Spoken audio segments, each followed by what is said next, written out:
Hi, everybody. It's Michael McPherson again. I hope you're doing well and you're having a great Black History Month. Today is February 2nd. Yesterday, I posted a video for Black History Month about a great man, Carter G. Woodson, who is considered the father of Black history. So today, I'm going to talk about another important person from U.S. history. Um, Black history is U.S. history. And before I get started about him, I just want to say that it's important. I think it's important for everyone to learn history in general, learn about world history, learn about your ethnic background, your cultural background history. And I think it's especially important for Black people to learn our history because history, whoever you are, will tell you a lot about yourself. It'll tell you about your people and the resilience of your people, the struggles, because all people's background somewhere in there, there's been some kind of struggle going on, and it'll help you understand where you came from, how you got where you are, and just how strong you are or can be as a person. And that's especially important, I believe, for Black people, because every day we see that there are people trying to dehumanize us and tear us down. Tyre Nichols' death is an example of that. And he will forever be associated, I think, at least for me, with Black history. He was buried yesterday, February 1st. And if you watched the video I did yesterday, we had a moment of silence in remembrance of Tyre. So he is a person in our history as Black people, but in U.S. American history. And like I said, I think it's really important because we have people trying to tear us down as Black people. And if we don't know, unfortunately for me, I've always known because my mother taught us our history. She's a retired school teacher. Um, and the school that she taught in when I was really young, Carter G. Woodson's is even probably how I even know who he is. Uh, so she always taught us Black history, history in general. So it's been real clear to me that my people are strong, that we have made it through what I'm just going to call hell. Um, we did it with dignity, and we're still going through it, and we're still going through it with dignity. We hold our heads up, and we make change happen. And because I know that history, even though I would not be able to tell you the gentleman that you see behind me, I wouldn't necessarily be able to pull Benjamin Sterling Turner's name out and tell you about him. I know people like him existed, and that people like Mr. Turner made it so that I can be who I am today. I stand on his and many other shoulders, and I am grateful to my ancestors and pay great respect for all they went through by continuing to push today. So one of the things before we get started, my primary source for these Black history lessons is this book, 366 Days of American History, U.S. American History, Affirmation. I love that. And if you look on the back, it says, what does it say? Too much history for just 1 month. That's right, because there's a lot of history. You can see this book, and there's each day. And in this book, Benjamin Sterling Turner actually is March 29th. And we're not going, I just decided just to, randomly pick him. And we will look at the person for February 2nd. So this is my primary source, and let's get started on Benjamin Sterling Turner. So Mr. Turner was a U.S. congressman, farmer, merchant, and livery stable owner who became Alabama's first African-American congressman. He was born into slavery on March 17th, 1825, in Halifax County, North Carolina, my home state, North Carolina. A lot of great people have come from that state, people who stand up. Here's another example right here.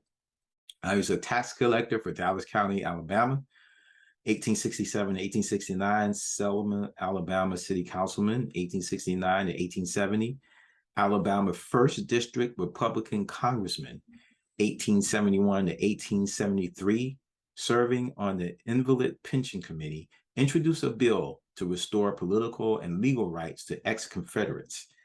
Now, think about that. These are people who fought to keep him in slavery. And, you know, I would have to do some history, read some more history to know what was motivating him to do that. But at a minimum, I would imagine that he understood, and at least this would be the outcome, that people who live in a place deserve the right to be able to be represented and help choose who represents them, even though that could easily have been to his detriment, right? Because I'm sure most of those people couldn't stand him, but hopefully some of them learned what humanity, because that's a lot of humanity going on there. Spoke on refunding $250 million worth of cotton taxes collected from Southern states between 1866 and 1868, and land for freedom. Secured passage of 2 private pensions. He was a delegate to the Republican National Convention in Chicago in 1880. He died on March 21st, 1894 in Selma, Alabama. Now, I'm going to tell you a little bit more about him. Hold on. So this information is from Wikipedia, just to give you a little more about him. So as I said, he was born in Halifax County, North Carolina. So he was taken by his owner, Elizabeth Turner, with his mother to Alabama at age 5 as part of the forced migration of the internal slave trade, which I don't really know anything about that, so I'm gonna have to look into that. They believe he obtained his education most likely sitting as a playmate on lessons for the family's white children. And he was a slave. He was enslaved until the end of the Civil War. He was sold at age 20 to the husband of his owner's daughter. G owned a hotel and livery stable and permitted Turner to manage the business and keep part of the profits. So that says a lot about him there, about his talents. Turner married a Black woman, but a white man purchased her as his mistress. Turner never remarried. But the 1870 census indicates he cared for a 9-year-old boy named Osceola. And I think is worth mentioning just how much Black families of enslaved African Americans were torn apart routinely by the slave masters, by that system that didn't afford Black people any rights, pretty much. And when you're tearing people apart, taking them from their children, that's just some of the most horrible things you can do. So by the time the Civil War broke out, get this, Turner had enough money to purchase some property. He also looked after his owner's land and business when G left to serve in the Confederate Army. Isn't that something? I mean, what people have to do because of the circumstances that they're in. You can go to Wikipedia to read more about him. I'm just going to tell you a little bit more, and then I'm going to go to February 2nd in the book. So freemen were granted voting rights after the Civil War. These are men who have been freed from being enslaved.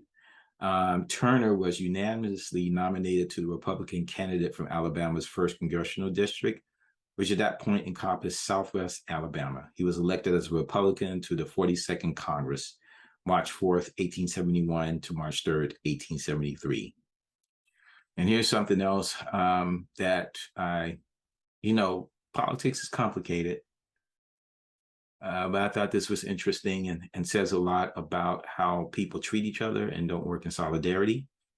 So in 1872, Turner was nominated again by the Republican Party in the 1st District, but Turner's popularity had eroded in his Selma district. Turner's relative conservatism, his refusal to make patronage appointments on a partisan basis, so he's trying to be fair, and his failure to pass economic revitalization bills roiled voters. Turner's decline also reflected class tensions among local Blacks. Prominent African-American leaders noted condescendingly that during his industrious but modest past, Turner had been a barroom owner, okay? They were upset with him because he was a barroom owner, a livery stable keeper, and a man destitute of education. The Black elite, fearing Turner would embarrass them, because they claimed he lacked the social gracious manners and experiences of the upper class, backed Philip Joseph, a freeborn newspaper editor. So Joseph ran as an independent, splitting the black vote.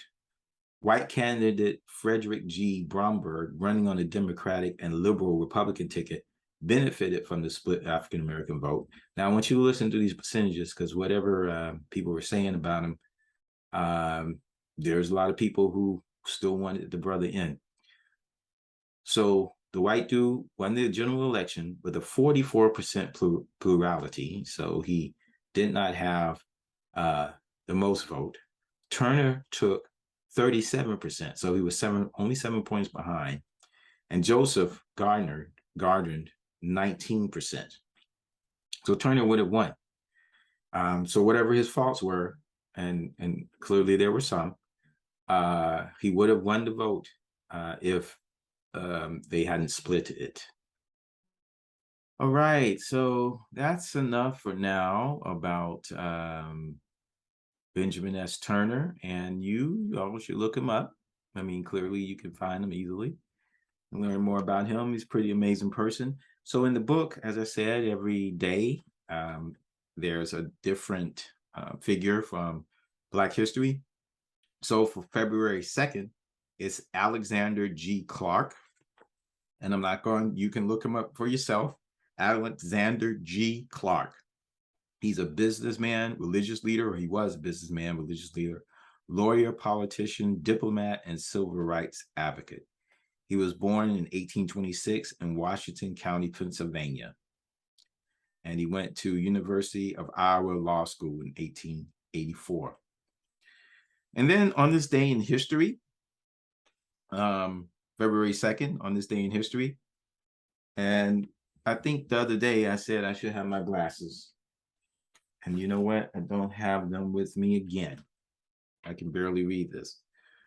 1847, Robert Morey Sr. was admitted to the Suffolk County, Massachusetts bar, becoming the first African-American lawyer in the U.S. That was 1847, y'all. 1924, Sonny Stitt, a leading jazz saxophonist of the 1940s and 50s, was born in Boston, Massachusetts. He died in 1982. 1938, Simon Lamont Estes, operatic baritone, was born in Centerville, Iowa.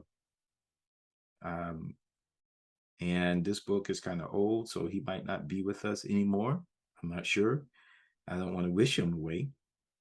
1989, Evelyn Fields, U.S. Navy Lieutenant Commander, became the first African-American woman to command a naval ship. That was in 1989. All right, so look out for me tomorrow. Thank you for listening, and I'll bring you more figures from U.S. history, Black history, on during Black History Month. Okay, y'all, take care.